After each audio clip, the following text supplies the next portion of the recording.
Ito ang unang beses niyang sumakay ng eroplano pauwi para sa reunion ng pamilya. Ngunit pagkasakay niya pa lang, natuklasan niyang inupo pa ng isang pasaway na bata ang kanyang upuan. Nang maghahanda na siyang magalit, lumapit ang flight attendant. Ngunit hindi pinalayas ng flight attendant ang bata. Sa halip, dinala niya si Nick diretso sa first class. Samantala, si Ella, na isang CEO, ay ginugulo naman ng isang kalbong lalaki. Kaya, hinailan niya agad si Nick sa tabi niya at doon lang tumigil ang kalbong lalaki. Habang nasa biyahe, si Ella ay abala sa trabaho. Samantalang si Nick naman ay mapaglarong nag-i-adjust ng upuan na tila nag-i-enjoy. Sinubukan niyang makuha ang atensyon ni Ella, ngunit hindi inakala ng dominanteng CEO na ito na ang binatilyo sa harap niya ay tuluyang magbabago ng kanyang buhay. Sa sandaling iyon, biglang nakaranas ng matinding turbulence ang eroplano. Nagsimulang lumindol ng husto ang katawan ng eroplano. Agad na nagkagulo ang lahat ng pasahero. Maging ang mga flight attendant ay nataranta habang lumalala ang pag-alog ng eroplano. Bumalat ang dilim sa loob ng eroplano. Walang kamanay-manay na hinawakan ni Ella ang kamay ni Mick, bagamat hindi siya tinabig ni Mick. Halata namang labis siyang kinakabahan. Sobrang kaba, hindi siya makapagsalita. Sobrang kaba, halos hindi na siya makahinga.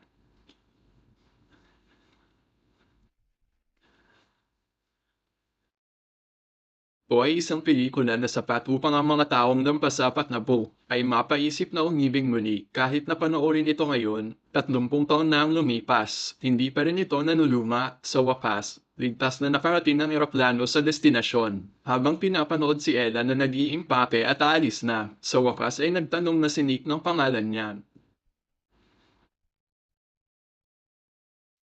Samahan mo ako.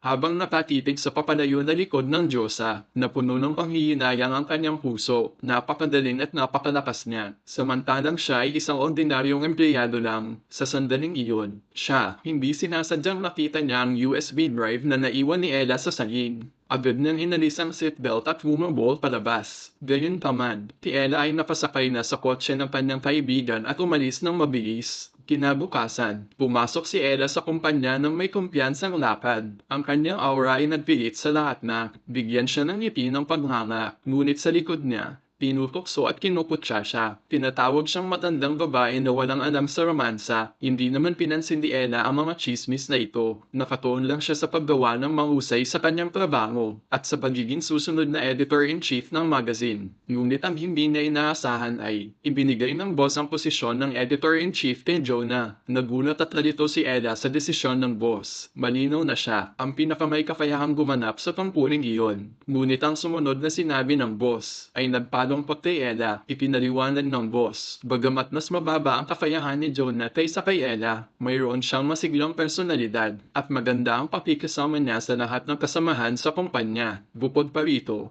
aktibo ang kanyang pag-iisip na makakatulong sa pag-unlad at inobasyon ng kumpanya sa hinaharap. Kumpara kay Ena na palaging mukhang manungkot at tahimik, wala siyang sigla at kasiglahan na taglay ni Jonah. Sa harap ng pagtatasa ng boss sa kanya, hindi na nakipagtalo si Ella, tahimik na lang niyang tinanggap ang katotohanan at nagdesisyong magpakabuzi sa trabaho para makalimot. Ngunit nang buksan ni Ella ang kanyang computer para tingnan ang mga dokumento, laking gulat niya nang matuklasan na nawawala ang kanyang USB drive.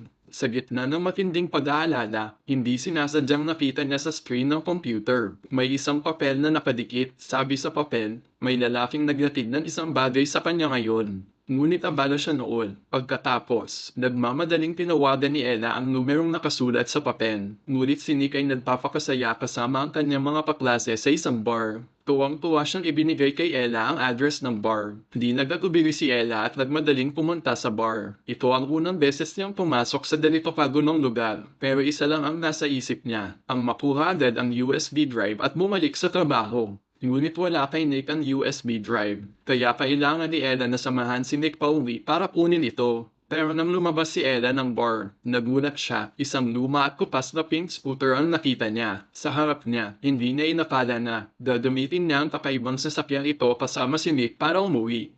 Pero nang makita niya ang seryosong tingin ni Nick, tahimik nang pinamdap ang paraan na ito. Nang makita si Ella na nagsuot ng helmet, agad na lumapit si Nick na medyo alanganin para tulungan siya. At sa sandaling iyon, nihim itong nakuna ng litrato ng kasamahan ni Ella mula sa pananaw ng kasamahan. Mukhang naghahalikan ng dalawa. Ito ay isang balitang talagang nakakagulat kahit na nagkita ng sila ng isang beses. Si Ella, tila may kakaibang tiwala sa binata na ito. Isang tiwala na mahirap ipaliwanag. Masunurin siyang sumama kay Nick pauwi matapos matagumpay na makuha ang USB drive. Hindi na nagtagal pa si Ella. Doon siyang umalis. Ngunit halatang may gusto pang sabihin si Nick.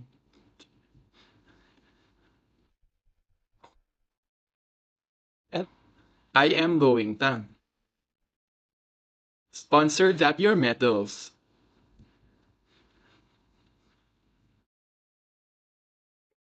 Mahal.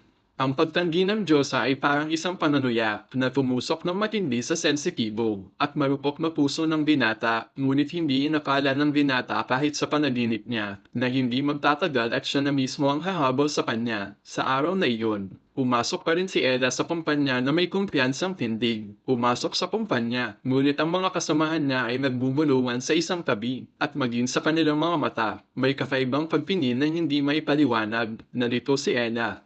Pagkatapos, inabot sa kanya ng matalik niyang kaibigan ng isang litrato. Ang nilalaman nito ay itinagulat ni Ella. Agad siyang nagtungo sa boss niya. Sinubukang ipaliwanag na hindi siya sangkot sa anumang bagay na makakaapekto sa kumpanya. Ngunit ang mga sumunod na salita ng boss ay muling nagdulot ng kalungkutan kay Ella. Quote your politics. The circus will wash it at the circle yourself. End quote fully. End quote Messi.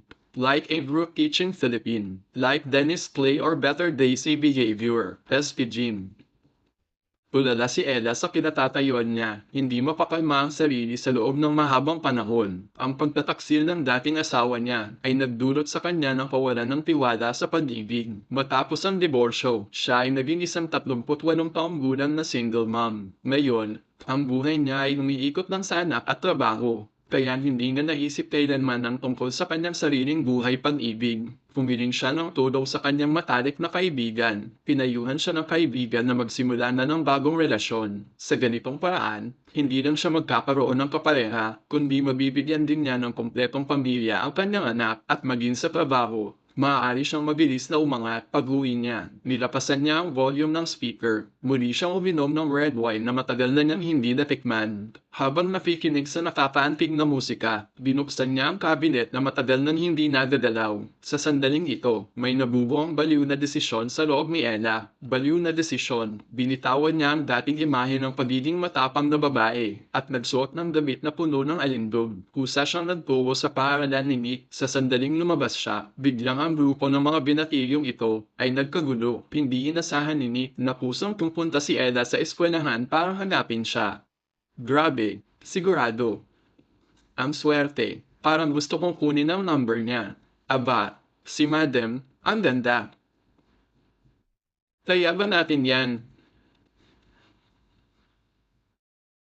Ang ganitong kanapit na pandikit ay muling nagpapaba kay Nick kasabay nito. Ang kagandahan ni Ella ay nakaukit na ng tuluyan sa kanyang puso. Magkasama silang naglibot sa eskwelahan. Nang maghiwalay sila, biglang inanyayahan ni Ella si Nick na mag-dinner at si Nick naman ay walang pag-aatubiling pumayag. Sa kabilang date noong gabing iyon, napansin ni Nick sa bungad ng restaurant na gumagamit ito ng pinakabagong teknolohiya ng projection. Agad nitong ginaising ang kanyang kuryosidad, hindi niya napigil ang makisali at sa pagkakataong ito, pinili rin ni Ella na makipaglaro sa kanya. Nakita ang lahat ng ito ng kanyang mga kasamahan. Lubos silang nagulat sa pagbabagong nakita nila kay Ella. Pagkatapos, magkasama silang umakyat sa rooftop at ninang-ihip ng hangin. Hindi inaasahang nagbahagi rin si Nick ng marami tungkol sa disenyo at mga bagong ideya. Hindi napigilan ni Ella na ngumiti ng kaakit-akit. Kumikislap din sa kanyang mga mata ang panganga mula noon. Naging ordinaryo na ang kanilang pagkikita. Nasasanay na rin si Ella sa luma at pink scooter ni Nick. Isang gabi na may ambon,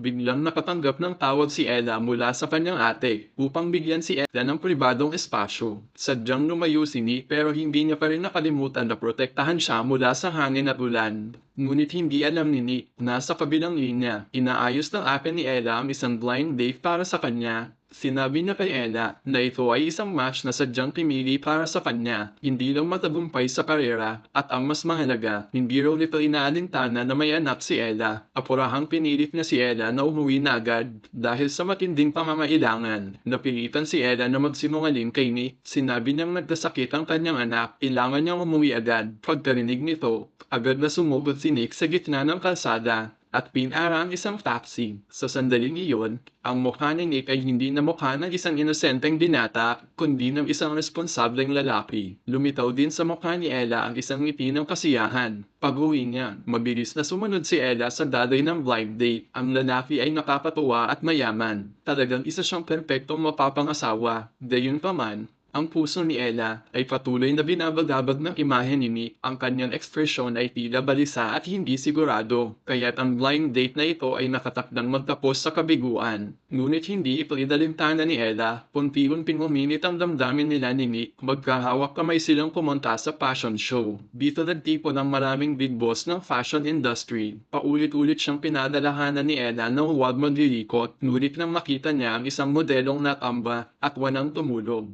Ang kabutihan ng kanyang puso ang nagtulak sa kanya na walang pag-aatubiling sumubod sa entablado. Umalis ang modelo ng hindi nasaktan, ngunit nahihiya. Naiwan si Nick na nakatayo sa entablado, hindi alam ang gagawin. Sa kabutihang palad, hindi sinisi ng mga big boss si Nick. Sa halip, nag-iwan siya ng malalim na impresyon sa kanila. Matapos ang palabas, inihatid ni Nick si Ella pauwi. Ang madilim na gabi ay nagpainit sa kanilang damdamin. Siguro dahil hindi pa sila tapos, o marahil ayaw pa nilang maghiwalay. Kaya naman, nagpasya silang bumalik sa sayawan at magsaya ng gusto. Kahit na wala silang ininom na alak, ang kanilang nararamdaman ay napaka-espesyal. Ang manapitang pagsasayaw ay unti-unting nagpanunod sa kanila. Pagtatapos, muling inihatid ni Nick si Ella pauwi. Naglakas loob si Nick na hawakan ang kamay ni Ella. Ngunit nadalaman si Ella at umiwas. Dahil sa iba't ibang pag-aalinlangan na bumabagabag sa kanyang puso, ang pinakamalaking problema ay ang agwat nilang 20 taon. Pilit na ngumiti si Nick at nagpaalam ng good night. Ngunit nang makita niya ang papalayo na likod ni Ella, muling bumalik ang pagkadismaya sa kanyang damdamin. Gusto niyang subukan ulit, kaya naglakas loob siyang pindutin ang doorbell. Nalaman ni Nick na wala ang anak ni Ella sa bahay, kaya walang pag-aalinlangan siyang bumalik. Hindi rin naman pumalad si Ella. Siguro, matagal na rin niyang inaasam ang sandaling ito. Sa wakas, kinumpirma na nila ang kanilang relasyon. Kinaumagahan, nagmamadaling pinapalis ni Ella si Nick dahil paparating na ang kanyang kapatid at anak. Ayaw niyang makita nila ang sitwasyon. Nagmamadaling nagbigi si Nick at naghanda na umalis. Pagdating sa pinto, biglang sumunod si Ella at binigyan siya ng matamis na halik. Agad namang nalunod si Nick sa tamis ng sandali. Ngunit nang handa na si Ella na umalis para magtrabaho, may nakita siyang palatandaan na nakasabit sa malaking puno. May palaso rin na nakaguhit sa lupa. Sinundan niya ang palaso ng paunti-unti. Nagunat siya nang makita ang isang reporter sa ilalim ng upuan. Pagkasuot ng earphones, agad na narinig ang boses ni Nick. Inimbitahan niya si Ella na mag-date. Tuwang-tuwa si Ella at sumakay sa pink scooter ni Nick. Magkasama silang malibot sa mga kalye at eskinita. Umaapaw sa kaligayahan ng kanilang mga mukha. Naramdaman muli ni Ella ang ganda ng buhay. Nagbigay rin ito sa kanya ng inspirasyon at pagkamalikhain sa trabaho. Ang malaking pagbabago niya ay ikinatuwa ng kanyang mga kasamahan at sigurado silang mas dadaling pa siya. Ngunit ang buhay ay puno ng mga banuktot at pagsubok. Ang katotohanan ay madalas nagdudulot ng dramatikong pagbabago. Sa isa pa nilang date, biglang nagpahayag ng pag-ibig si Nick kay Ella. Puno ng galit ang puso ni Ella. Nakikinig siya ng mabuti sa bawat salita ni Nick. Subalit, ang biglaang tawag mula sa kanyang anak ang nagpabalik sa kanilang dalawa sa realidad. May problema ba sa balat? Haha, may pabor ka bang kailangan? Saan ka ba pumupunta? Napapahiya naman. Hindi ko maintindihan. Ano bang nangyayari? You just. He is giving you a special focus. When Bonnie did continue as well.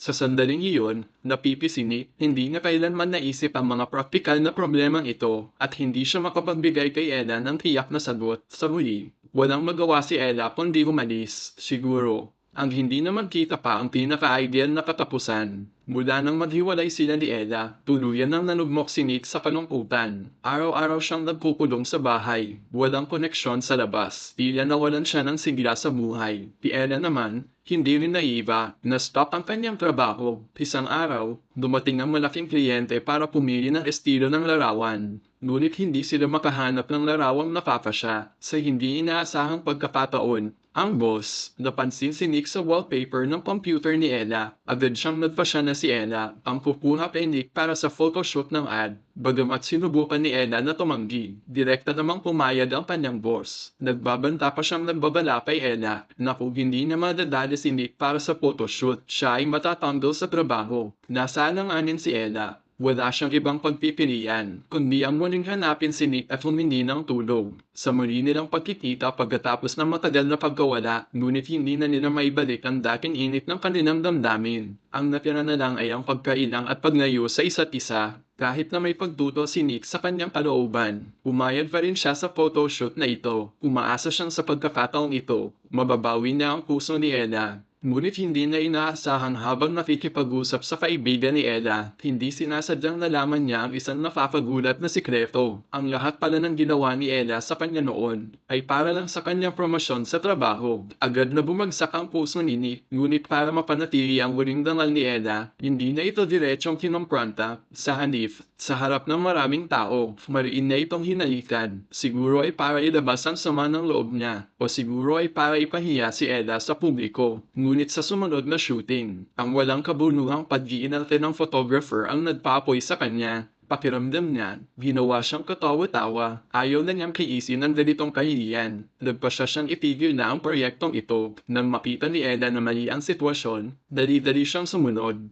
Nakiusap siyang tapusin muna ni Nick ang shooting. Ngunit hanggang ngayon, trabaho pa rin niya ang iniisip niya. Hindi na nakapagpigil si Nick. Huwag kang maingay, alam na. Lalo na, mga mamamatay tao at kapayapaan. At kapayapaan.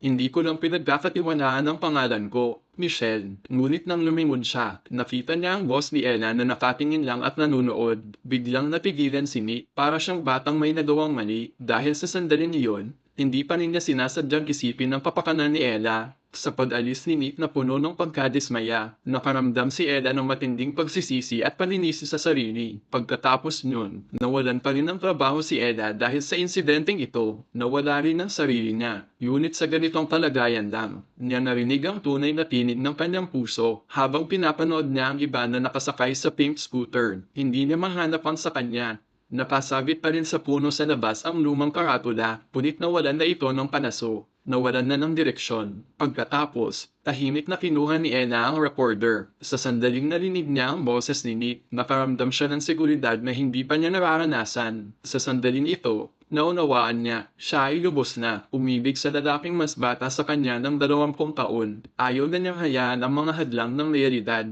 napigilan ang kanyang damdamin. Kaya nagpasya siyang hanapin si Nick upang ipaglaban ang kanyang pag-ibig. Pumunta siya sa eskwelahan ni Nick at pumasok sa silid-aralan ni Nick, ngunit hindi na inasahan. Si Ella ay napagkamalan na pansamantalang guro, inutusan siyang magturo sa buong klase. Sa harap ng lahat, si Ella ay napigilan at hindi alam ang gagawin. Subalit, nang magtama ang kanilang mga mata ni Nick, nagpasya siyang maging matapang muli para sa kanyang kaligayahan.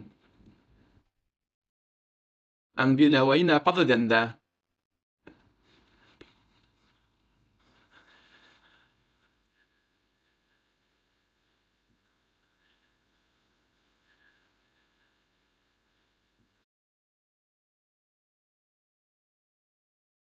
Ang hirap.